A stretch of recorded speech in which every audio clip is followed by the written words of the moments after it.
আহলে বাইত নাম আসেনি, আমার হক তো আদায় করতেই গো। আমার আগের হুজুর হাজের নাজের নিয়ে ওয়াজ করে গেছে, কত চমৎকার কথা বলেন, ঠিক না বেঠিক?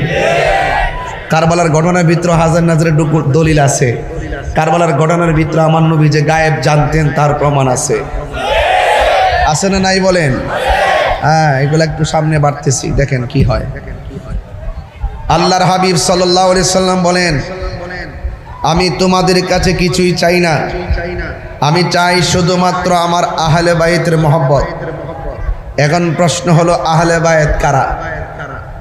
অনেকে আমরা মনে করি মৌলা আলী রাদিয়াল্লাহু তাআলা আনহু, খাতুনে জান্নাত মা ফাতেমা জোহরা রাদিয়াল্লাহু তাআলা আনহা, ইমামে হাসান ও হুসাইন রাদিয়াল্লাহু তাআলা আনহুমা, এই চারজনকে আহলে বাইত বলা হয়, কথাটা সত্য নয়।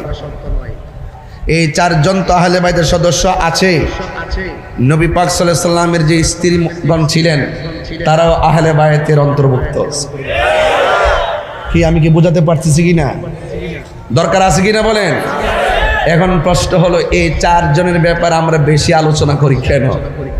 এই চারজনের ব্যাপারে আল্লাহ পাক রব্বুল আলামিন স্পেশাল মর্যাদা দান করেছেন। ইসলামের ইতিহাসে এই চারজনের মর্যাদা অনেক উপরে স্থান দিয়েছেন। ওনারা হইল পাকে পাঞ্জাতনের সদস্য, জোরে বলেন সুবহানাল্লাহ। তাইলে এই জন্য পাক পাঞ্জাতন, পাক মানে পবিত্র, পাঞ্জা অর্থ পাঁচ, স্তন অর্থ দেহ, পাঁচটি পবিত্র দেহ মোবারক, বলুন তাদেরকে পবিত্র বলে ঘোষণা করেছেন কে? ওয়া ইউতাহিরাকুম তাতহীরা, কে পবিত্র ঘোষণা করেছেন? আল্লাহ। এই জন্য চারজনের মর্যাদা আলাদা আলাদা। এবং দেখেন, জান্নাতের আল্লাহ হলো জান্নাতের খালেক, আর জান্নাতের মালিক হলো আমার নবী। সুবহানাল্লাহ জোরে কয় না? আর এই চারজনের কাছে আছে জান্নাতের চাবি, তারা জান্নাতের গেইটে দাঁড়ায় থাকবে। আর এই পাক পাঞ্জাতন, এই আহলে বাইত রাসূল সাল্লাল্লাহু আলাইহি ওয়াসাল্লামের সঙ্গে বেয়াদবি কইরা, এজিদের পক্ষ অবলম্বন কইরা, আর আপনি বলবেন এজিদ রহমাতুল্লাহ আলাইহি, নাউজুবিল্লাহ, আসতে হইছে। আপনি বলবেন এজিদের কোনো দোষ নাই, সাফাবাজি কই, এজিদের কোনো দোষ নাই, নাইস মারে, কি চাপাবাজি করে, এজিদের কোনো দোষ নাই। আবার এজিদের নামের পরে লেখে রহমাতুল্লাহ আলাইহি, আবার মসজিদের নাম রাখে এজিদ জামে মসজিদ। বুঝতে পারছেন কি বলতেছি? তাইলে বোঝা গেল এজিদের নাতির ঘরের, ফতির ঘরের, টতির ঘরের ক্ষতি এখনো সমাজে আছে, আছে না নাই বলেন? আমরা কি এজিদি না হুসাইনি? আরো বড় করে বলুন, আর বড় করে বলেন। সন্দেহ আছে? মানে সন্দেহ আছে? এই জন্য আমরা হুসাইনি। এই জন্য এজিদ অভিশপ্ত, এজিদ মদ্যপায়ী, এজিদ অভিশপ্ত, এজিদ লম্পট, এজিদ নেশাখুর, এজিদ মদখুর, এজিদ জেনাখুর। কথা কর, ঠিক কিনা বলেন? তো সুতরাং আপনারা আমার কথা যতটুকু বুঝতে পেরেছেন, আশা করি যথেষ্ট অনুভব করেছেন। তাহলে আমার নবী বলছেন, আমি তোমাদের কাছে কিছুই চাই না, আমি চাই শুধুমাত্র আমার আহলে বাইতের মহব্বত। এখন আহলে বাইত কারা? নবীজি ইশারের নামাজ আদায় করে একটি চাদর পরিধান করে বাহিরে আসলেন। নবীজি চাদরের ভিতরে মৌলা আলী রাদিয়াল্লাহু তাআলা আনহুকে ঢুকালেন, হযরতে মা ফাতেমা জোহরা রাদিয়াল্লাহু তাআলা আনহাকে ঢুকালেন, ইমামে হাসান ওয়া হুসাইন রাদিয়াল্লাহু তাআলা আনহুমাকে ঢুকালেন। ঢুকায়া বলতেছেন, এই যে চারজন, এরাই হলো আমার আহলে বাইত। আল্লাহ, আমি এদেরকে ভালোবাসি, এদেরকে যারা ভালোবাসবে তুমি আল্লাহ তাদেরকেও ভালোবাসিও। সুবহানাল্লাহ বলেন না? তাইলে বোঝা গেল আহলে বাইত রাসূল সাল্লাল্লাহু আলাইহি ওয়াসাল্লামকে ভালোবাসা শুধুমাত্র ঈমান না, এটা ঈমানের অবিচ্ছেদ্য অংশ। জোরে বলেন সুবহানাল্লাহ। এই জন্য আহলে বাইতের অন্যতম সদস্য হযরতে মৌলা আলী রাদিয়াল্লাহু তাআলা আনহু। হযরতে মৌলা আলী রাদিয়াল্লাহু তাআলা আনহু, তিনি আমাদের হাজারে আলীর মতো না, তিনি হলেন এমন মৌলা আলী, এই মৌলা আলী নামটা স্বয়ং আল্লাহ রেখেছেন। আলী রাদিয়াল্লাহু তাআলা আম্মার নাম ছিল ফাতেমা। আম্মার নাম কি ছিল? ফাতেমা। অনেকে বলবেন হুজুর ওনার স্ত্রীর নামে না ফাতেমা ছিল। হ্যাঁ, স্ত্রীর নামও ফাতেমা। ইতিহাস খুললে দেখেন ওনার আম্মার নামও ছিল ফাতেমা। এক ফাতেমা যাকে বিয়ে করেছেন তিনি হলো জান্নাতের রমণীদের সরদারিনী। আর এই ফাতেমা যার কথা বলেছি তিনি হলেন স্বাভাবিক ফাতেমা।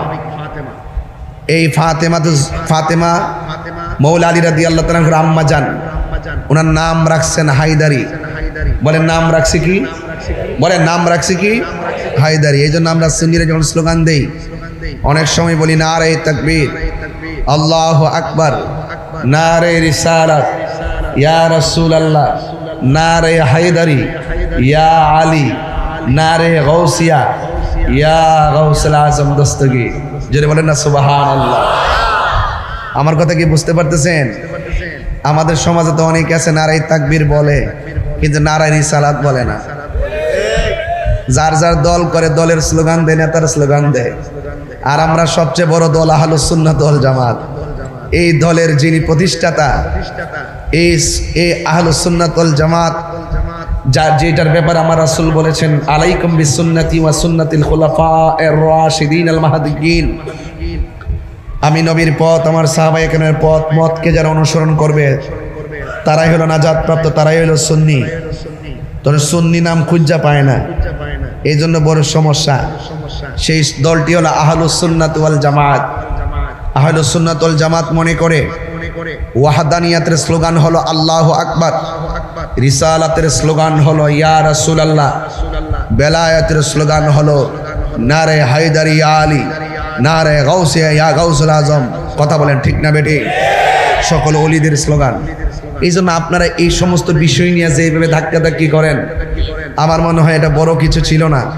আপনারা অযথা আমাদের সাথে প্রতিহিংসাবশত একটা দূরত্ব তৈরি করার জন্য স্লোগান দিয়ে একটা বাগাবাগি করছেন। আমি আশা করি আপনারা আজকে আমার ওয়াজ ভালো করে শুনতেছেন। বোঝার দরকার আছে, যারা বলে আমরা তাওহীদ মানি, রিসালাত মানি না, তারা নামাজ পড়তে পড়তে পড়তে পড়তে যদি কপালে দাগ ফলায় তাদের নামাজ কোনো কাজে আসবে না।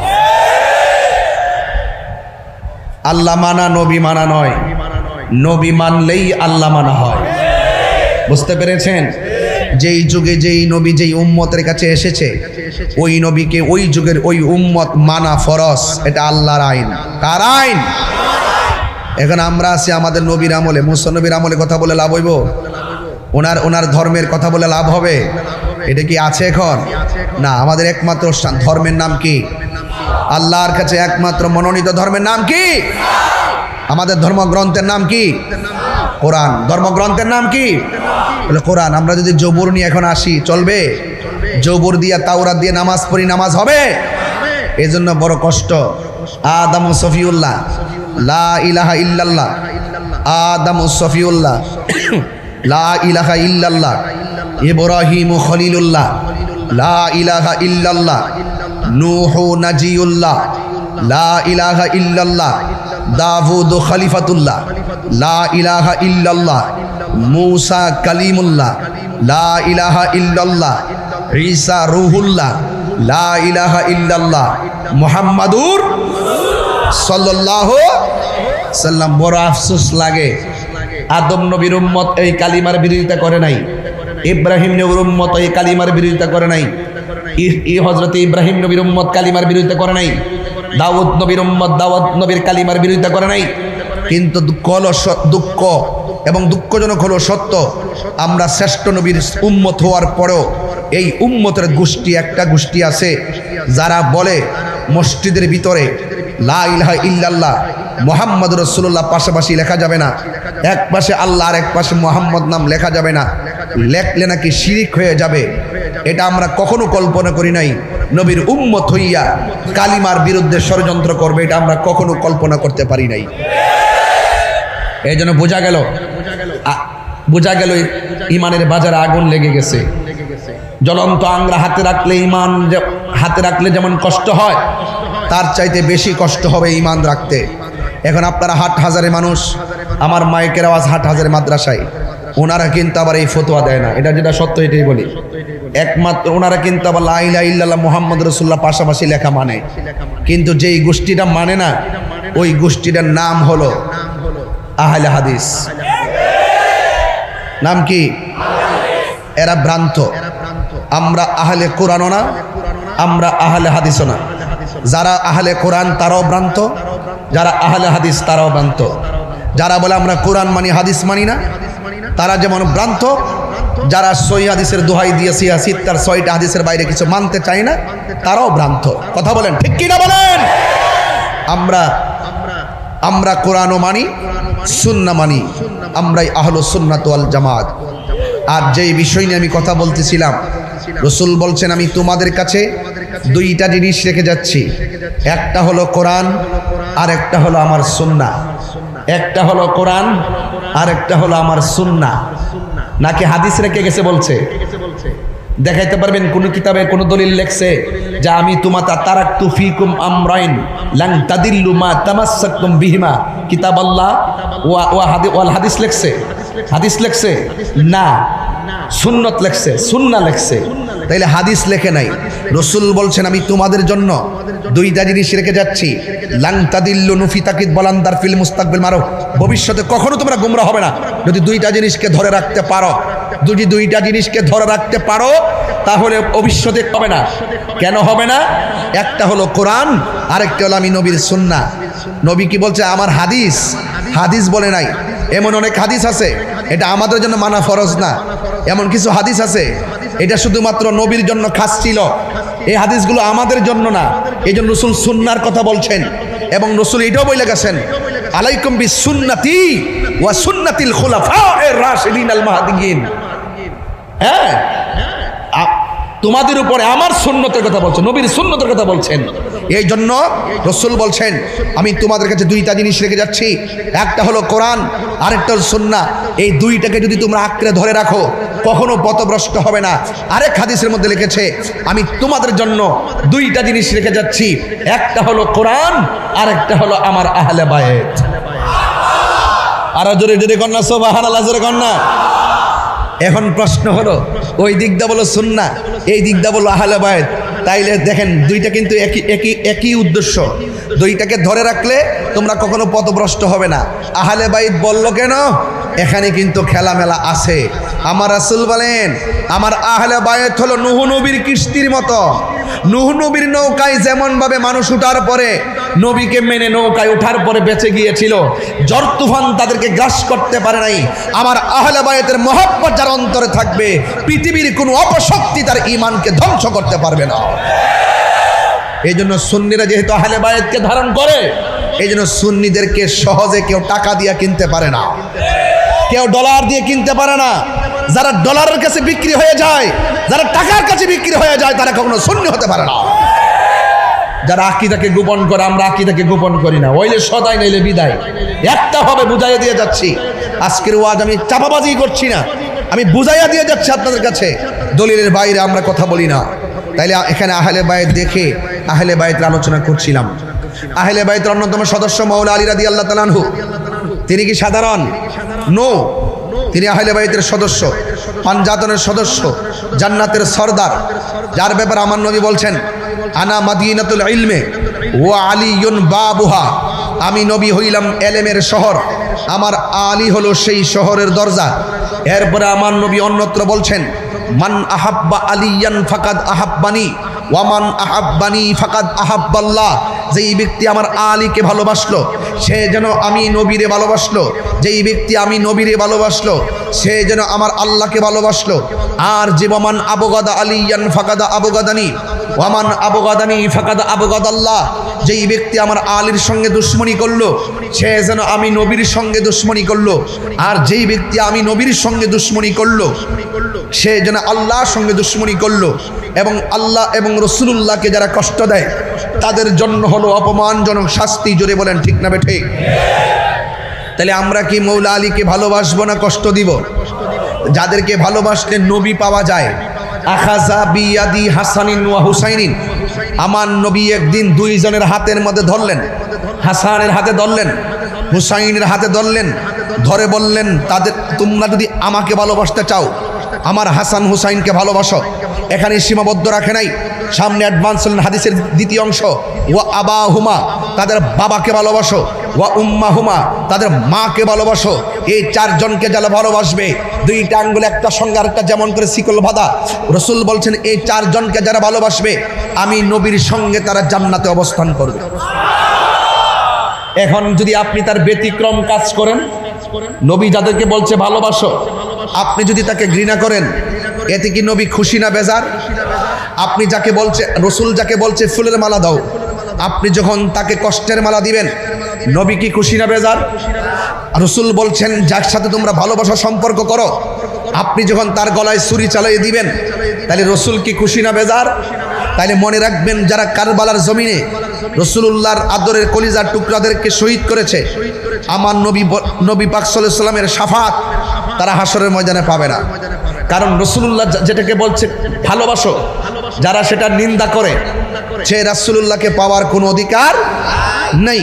এই জন্য রাসূল হাসরের মাঠে আমাদের সবার জন্য কথা বলবেন। কিন্তু যারা মুনাফিকি করবে, যারা আল্লাহর সঙ্গে দ্বিমুখী নীতি অবলম্বন করবে, রাসূলুল্লাহকে যারা অগ্রাহ্য কিংবা অমান্য করবে, তাদের জন্য রাসূল সুপারিশ করবে না। সাবধান বলে দিলাম, এটা কারবালার মাস চলছে। এই কারবালা কিছুদিন পরে 10 তারিখ আসবে, আসবে কি না? বলেন না কেন, আসবে কি না? হাদিস শরীফের মধ্যে এসেছে, যদি কোনো ব্যক্তি মুহররমের 9 তারিখ কিংবা 10 তারিখ দুইটা রোজা রাখে, মনে রাখবেন যে রমজানুল মুবারকের পরে আল্লাহর কাছে সবচাইতে দামি রোজা হলো আশুরা রোজা। দামি রোজা কোন রোজা? আশুরার রোজা। আর 5 ওয়াক্ত নামাজের পর আল্লাহর কাছে সবচাইতে মর্যাদাপূর্ণ নামাজ হলো তাহাজ্জুদের নামাজ। জোরে বলেন সুবহানাল্লাহ। যেই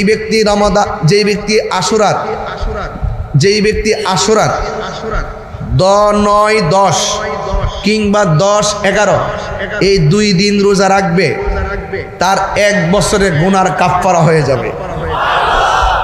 তাইলে এটার দাম কি কম না বেশি? এই জন্য এই 10 তারিখে, আমি কিন্তু আবার বলছি, 10 তারিখে অনেক ধরনের কাজ হয়, এই কাজগুলো করা যাবে না। বরং হকের জন্য জীবন দিয়েছে হুসাইন, এইভাবে আমরা জীবন দেওয়ার নাম কারবালার চেতনা। আর নিজের গায়ে নিজে শুধুমাত্র এটা না, পিঠে আঘাত না, নিজের আঙ্গুল যদি নিজে কাটেন এটা কবিরা গুনাহ। নিজের দেহের ভিতরে নিজে যদি আঘাত করে এটা কাবিরা গুনাহ। এই গুনার কাজ করা যাবে না। এই তাজিয়ার সাথে কিংবা এই মাতমের সাথে, এই রকম শিকল দিয়া বাইরে রক্তাক্তের সাথে আহলে সুন্নাত ওয়াল জামাতের কোনো সম্পর্ক নাই। বুঝতে পেরেছেন কিনা? এই জন্য আমার যুবক ভাইরা, আল্লাহ রাব্বুল আলামিন হাবিব বলতেছেন, আমার আহলে বাইত হলো নূহ নবীর কিস্তির মতন। এই জন্য এদেরকে ভালোবাসতে হবে, এবং যাদেরকে ভালোবাসলে আমি নবীকে ভালোবাসা হয়ে যাবে। এখন আপনারা বলুন, কারবালার জমিনে নবীর আদরের কলিজার টুকরা, যেই কলিজার টুকরা নবীর পিঠ মোবারকে যদি বসে যেত, তখন আমার নবী সেজদাটা লম্বা করে দিতেন। জোরে বলেন না সুবহানাল্লাহ। সেজদাটা কি করে দিতেন? লম্বা করে দিতেন। কেন? যে নবী পাক সাল্লাল্লাহু আলাইহি ওয়াসাল্লামের পিঠ মোবারক থেকে যদি পড়ে যায়, তাইলে হুসাইন ব্যথা পাবে। যার ব্যথার ব্যাপারে রাসূল তো সচেতন ছিল, সেই ইমামে আলী মুকামের গলায় যখন আপনি ছুরি চালিয়েছেন, আপনি অপরাধী হয়ে গেছেন। এই কারবালার ঘটনা যদি কোনো খ্রিস্টানে ঘটাইতো, মনটার মধ্যে বুঝ দিতাম। আজকে এই ঘটনা যদি কোনো ইহুদিরা ঘটাইতো, মনের মধ্যে বুঝ দিতাম। এই ঘটনা ঘটাইছে দাড়িওয়ালা, এই ঘটনা ঘটাইছে টুপিওয়ালা, এই ঘটনা ঘটাইছে পাগড়িওয়ালা, এই ঘটনা ঘটাইছে ফুরাতের পানি দিয়ে উজু করে ফুরাতের প্রান্তরে জামাতে নামাজ পড়ে নেওয়ালা, কোরআনে হাফেজ। তাইলে বোঝা গেল যে ইসলামের ইতিহাসে সবচাইতে বড় ক্ষতি কাফেররা করে নাই, সবচাইতে বড় ক্ষতি করছে মুনাফিক মুসলমানরা। বুঝতে পেরেছেন? আজকে যদি আমরা এক থাকতে পারতাম, তাহলে এই মুসলমানরা যেমন সব শাসন করছে, এই মুসলমানদের কাছে সবাই মাথা নত করে বসে থাকতো, ঘাড় তুলে কথা বলতে পারতো না। কারণ একমাত্র মুসলমানদের কাছেই সকল ধর্মের মানুষ নিরাপদ। আমরা আদর্শ তুলে ধরতে পারতাম, আমরা আদর্শ তুলে ধরতে পারি নাই। আমরা এক সময় বিজাতীয়দের কালচারে সেজে গেছি, অথচ আমরা বলে গেছি মান তাশাব্বাহা বিকাউমিন ফাহুয়া মিনহুম। তুমি মুসলমান হয়েছো, তুমি পুরুষ হয়েছো, নারীদের সাজে তুমি সাজিও না।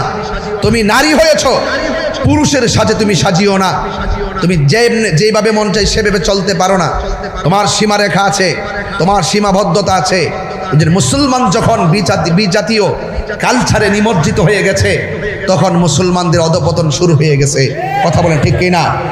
আমরা কি আর পিছিয়ে থাকতে চাই? আমরা কি পিছিয়ে থাকতে চাই? আমরা এক থাকতে চাই। এই জন্যই আপনারা জানেন বিগত 4টা বছর হয়ে গেছে এই যে রঙ্গিপাড়া একটা মাদ্রাসা আছে, আছে কি না? কথা কন, কোথায় এটা? রঙ্গিপাড়া গৌসিয়া আজিজিয়া তাহিরিয়া সুন্নিয়া নুরানি মাদ্রাসা 4 বছর হয়ে গেছে। কয় বছর? 4 বছর হয়ে গেছে। এই মাদ্রাসাতে প্রায় 2 থেকে আড়াইশো ছাত্র আছে, ছাত্রছাত্রী আছে। আজকেও তাদেরকে পুরস্কার দেওয়া হয়েছে। আপনারা বলুন, ইমাম হুসাইনের চেতনা, কারবালার চেতনা, আহলে বাইত রাসূল সাল্লাল্লাহু আলাইহি ওয়াসাল্লামের চেতনায় যদি একটি মাদ্রাসা প্রতিষ্ঠিত হয়, পরিচালিত হয়, ওই মাদ্রাসার ছাত্ররা কি কখনো বিভ্রান্তিতে যাইতে পারে? তাহলে আপনারা শুধুমাত্র এই মাদ্রাসায় শুধু ছাত্র দিবেন না, আপনাদের জান মাল দিয়ে এই মাদ্রাসায় শরীক থাকতে হবে। রাজি আছি না নাই বলেন? আরো জোরে বলেন, রাজি আছি না নাই? এটা মাদ্রাসা হওয়াতে কারা কারা রাজি একটু হাত তুলেন তো দেখি। ইনশাল্লাহ মাদ্রাসা হওয়াতে সবাই কি খুশি? নারে তাকবীর, নারে রিসালাত, নারে হায়দারি, আহলুস সুন্নাত ওয়াল জামাত, নারে গৌসিয়া। আওয়াজ করে বলুন। এই যে আমাদের পাশে নুমানিয়া মাদ্রাসা আছে না নাই? এই মাদ্রাসাগুলো হওয়াতে আমাদের জন্য কি লাভ হয়েছে না লস হয়েছে? আরো যারা লাভ হয়েছে না লস হয়েছে? এই জন্য আপনারা সবাই আওয়াজ করে 3 বার পড়বেন আল্লাহ। একটু মায়ার সুর বলেন আল্লাহ, আল্লাহ বলেন। আল্লাহর পথে যারা জীবন দেয় তারা কি মরা না জিন্দা? ইমাম হুসাইন রাদিয়াল্লাহু তাআলা আনহু কি মরা না জিন্দা? আল্লাহ রাব্বুল আলামিন বলেন। কষ্ট হচ্ছে আপনাদের?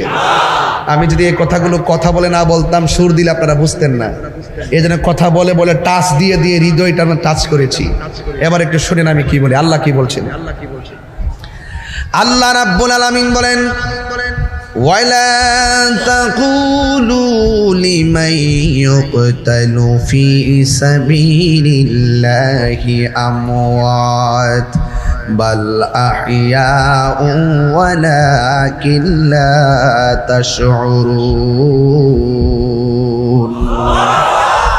আল্লাহ রাব্বুল আলামিন বলেন, ওয়ালা তাকুলু, তোমরা বলিও না, যারা আল্লাহর পথে, যাদেরকে আল্লাহর পথে জিহাদের সময় মেরে ফেলা হয়েছে, কতল করা হয়েছে, যারা আল্লাহর রাস্তায় নিজের জীবনকে কুরবান করে দিয়েছে, যারা আল্লাহর রাস্তায় নিজের জীবনকে কতল করে দিয়েছে, এদেরকে তোমরা মৃত মনে করিও না, এরা হলো জিন্দা।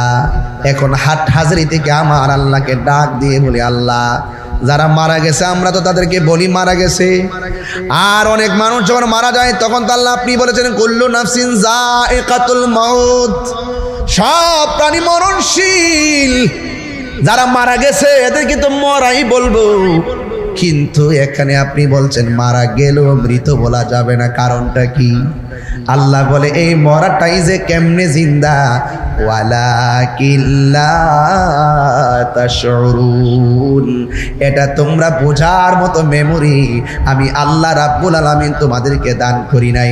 আমি বলেছি তারা জিন্দা, নিরঙ্কুশভাবে মেনে নেওয়ার না আমি হলো খাঁটি বান্দা। নিরঙ্কুশভাবে মেনে নেওয়ার না আমি হলো খাঁটি বান্দা। আল্লাহ বলছে জিন্দা, মেনে নেওয়ার না আমি হলো বান্দা। কথা বলেন ঠিক কি না বলেন? ও হাটহাজারির বাবা, এখানে আল্লাহ বলছে মুখে বলিও না, কিন্তু আবার কেউ কেউ তো মনে মনে ধারণা করতে পারে। মুখে বলে এক জিনিস, মনে মনে ধারণা আরেক জিনিস।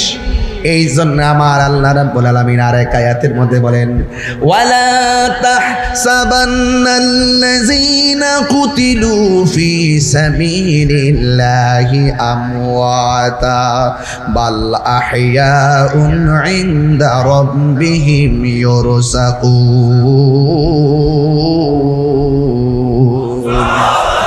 আল্লাহ রাব্বুল আলামিন ওয়ালা তাহসাবান, এইদিকে বলছে ওয়ালা তাকুলু, তোমরা বলিও না। তার মানে হলো মুখে বলা নিষেধ করেছে কে? আল্লাহ বলছে ওয়ালা তাকুলু, তোমরা বলিও না। আবার আরেক আয়াতের মধ্যে আমার আল্লাহ বলেন ওয়ালা তাহসাবান, তোমরা মনে মনে ধারণাও করিও না আমি আল্লাহর পথে যারা মারা যায় এদেরকে তোমরা মৃত বলে ধারণা করিও না, এদেরকে মৃত বলে ধারণা করিও না। এরা কি কয়? ওরা জিন্দা, শুধুমাত্র জিন্দা নয়, ইনদা রাব্বিহিম ইউরসাকুন, আমি আল্লাহর পক্ষ থেকে তারা ওই কবরের ভিতরে জান্নাতে রিজিকে প্রাপ্ত। তাহলে আল্লাহর পথে যারা জীবন দেয় তারা কি মরা না জিন্দা? আর বড় করে বলো মরা না জিন্দা? এই জন্য শহীদের মর্যাদা আল্লাহর কাছে কম না বেশি? হাদিস শরীফের মধ্যে এসেছে ইয়াশফাউ ইয়াউমাল কিয়ামাতি সালাসাতুল আম্বিয়া সুম্মাল উলামা সুম্মা শুহাদা।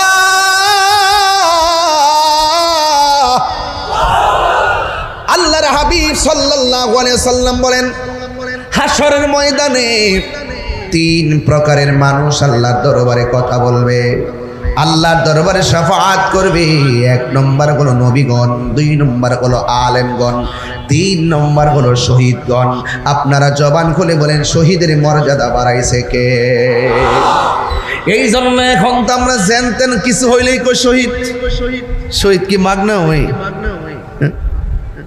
শহীদ কি এত সহজ? আহা, কিছু হইলে কই শহীদ। আরে বাবা, শহীদের কি সংজ্ঞা নাই? শহীদের কি হুকুম নাই? এগুলো কি বলেন আপনি?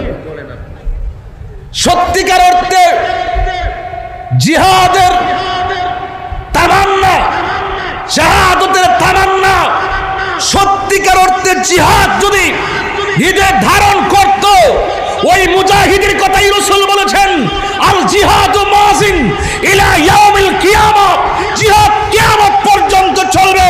কেউ যদি আল্লাহর বিরুদ্ধে কথা বলে, কেউ যদি কুরআনের বিরুদ্ধে কথা বলে, কেউ যদি নবীর বিরুদ্ধে কথা বলে, ওই বাতিল শক্তির বিপরীতে রাজপথে অস্ত্র নিয়ে নেমে জিহাদ করা নামিল সত্যিকার মুজাহিদ। কথা বলেন ঠিক কিনা? আল্লাহু আকবার।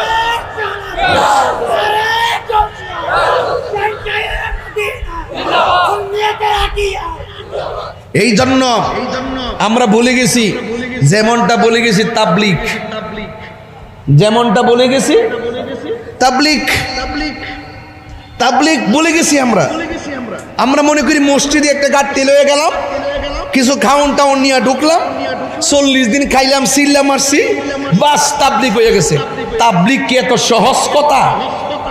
তাবলিগ হলো বেদিনের কাছে দিনের দাওয়াত দেওয়ার নাম তাবলিগ।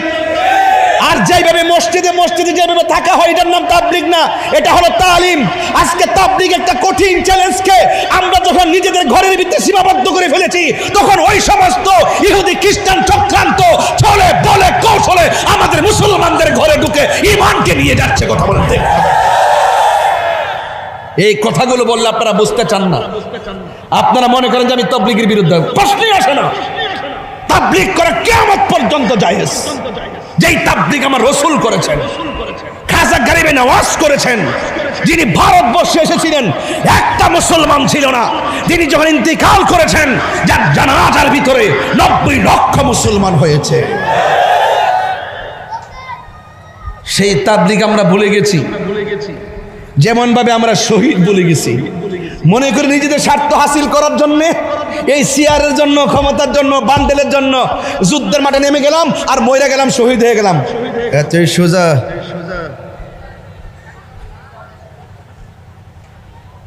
এই পোলাপান্ডি কই? ছেলেগুলো কোথায় আছে? ছেলেগুলো আছে এখানে? হাত তুলে বলে আছে এখানে, আসো। আওয়াজ করে বলুন আমরা হকের জন্য জীবন দিতে চাই কি চাই না?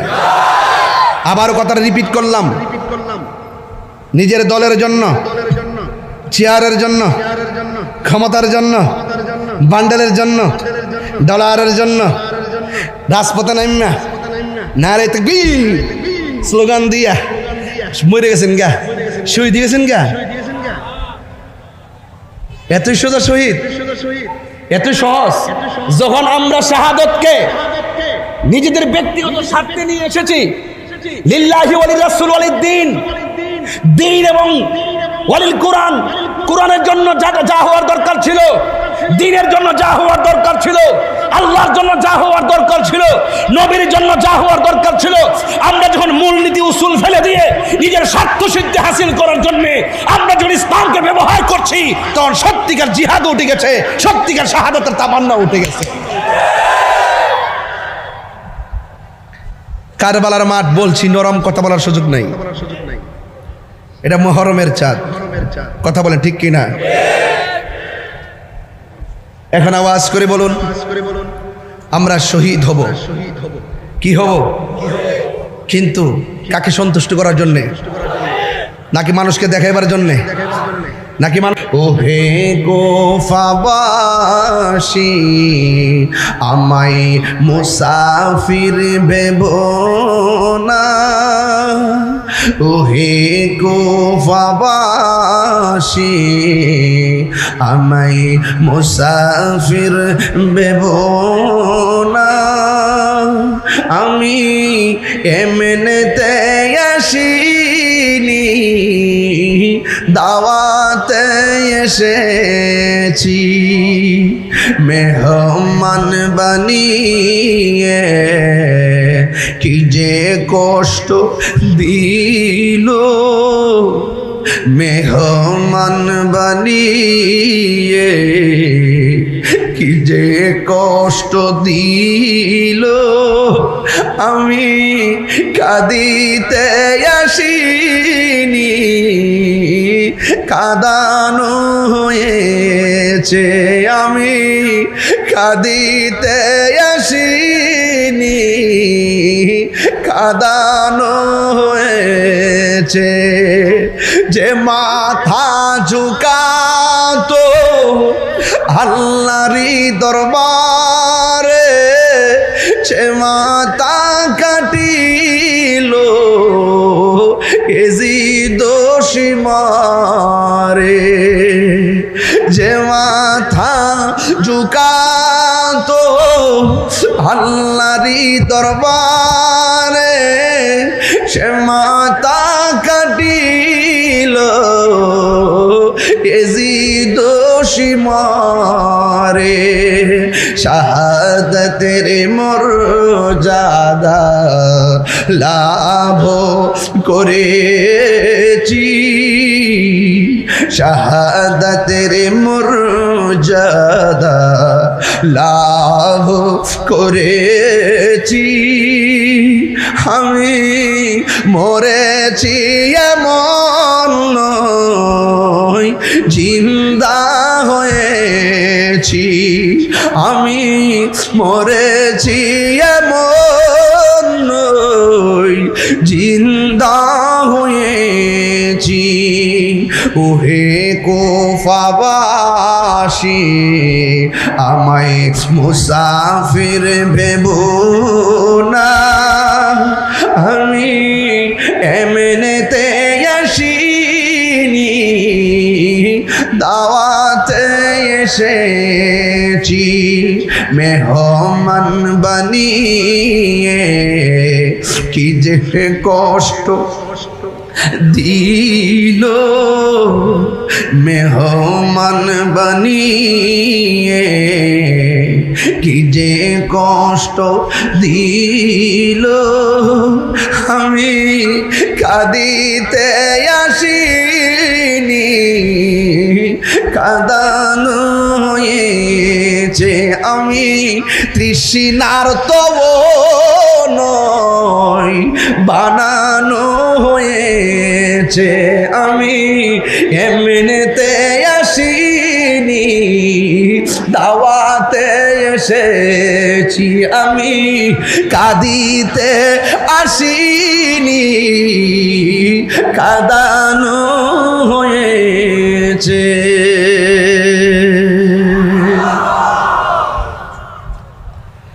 গভীর মনোযোগ। আমি একটা কথা বলেছি, আমার নবী বলে আমি তোমাদের জন্য দুইটা জিনিস রেখে যাচ্ছি, একটা হলো কোরআন, আর একটা হলো আমার আহলে বায়ত। এই দুইটাকে যদি তোমরা আঁকড়ে ধরে রাখো, কোনোদিন তোমরা গোমরা হবে না, পথভ্রষ্ট হবে না। এখন আপনি আহলে বাইতের অগ্রাহ্য করলেন, এই দিকটা কোরআনকে অমান্য করলেন, মুমিন হতে পারবেন? আমার নবী বলেন এই দুইটা হলো তোমাদের নাজাতের সোপান, এই দুইটার সঙ্গে তোমাদের জীবনটাকে ওতপ্রোত জড়িত করে ফেলবা, মোহব্বতের দ্বারা তোমাদের হৃদয় আলিঙ্গন করবা। হ্যাঁ বন্ধু, কিন্তু দাড়িওয়ালা, টুপিওয়ালা, ফাগরিওয়ালা ফুরাতের পানি দিয়ে উজু করিন না, কারবালার জমিনে তারা ভালো ব্যবহার করে নাই। আজকে প্রায় ১,৫০০ বছরের কাছাকাছি আমরা হাটহাজারি জমিনে কারবালার বয়ান শোনার জন্য বসলাম, কথা কোন ঠিক কিনা? কিন্তু মনে মনে ভাবতেছি কয়েকদিন আগে ফিলিস্তিনে ইসরায়েলের গুন্ডা গোষ্ঠীর আক্রমণ করছে। আমি নিজেও বাংলাদেশ থেকে টাকা পাঠাইছি, খাবার পাঠাইছি সেখানে প্রতিনিধির মাধ্যমে। আমার তো মনে হয় এই মুহূর্তে যদি কারবালা হইতো, এজিদপন্থীরা হুসাইনের জন্য পানি বন্ধ করত, হাটহাজারের মানুষ বাড়িঘর সব বেচা ওই কারবালার জমিনে ইমামে আলী মুকামের মুখের মধ্যে বাংলার জমিনের পানি ডাইলা দিতা। আল্লাহু আকবার বলে। এই জন্য যুবক, আমার নবীজি, আপনার নবী রাহমাতুল লিল আলামিন বলেন, ও সাহাবীরা, তোমরা আমার দেখা ভালোবাসতেছো, তোমরা আমার পিছনে পিছনে নামাজ পড়তেছো, আমার সঙ্গে ইফতার করতেছো, জিহাদ করতেছো। সাহাবীরা রে, এমন একটা সময় আসবে আমার উম্মত আমার নামটা শুনলে পাগল হয়ে যাবে, কিন্তু শরীয়তে তারা আমাকে এসে দেখতে পারবে না, আমার পিছনে নামাজ পড়ার সুযোগ পাবে না। কিয়ামত পর্যন্ত ওই পাগলগুলো আমি নবীর নাম শুনে পাগল হয়ে যাবে।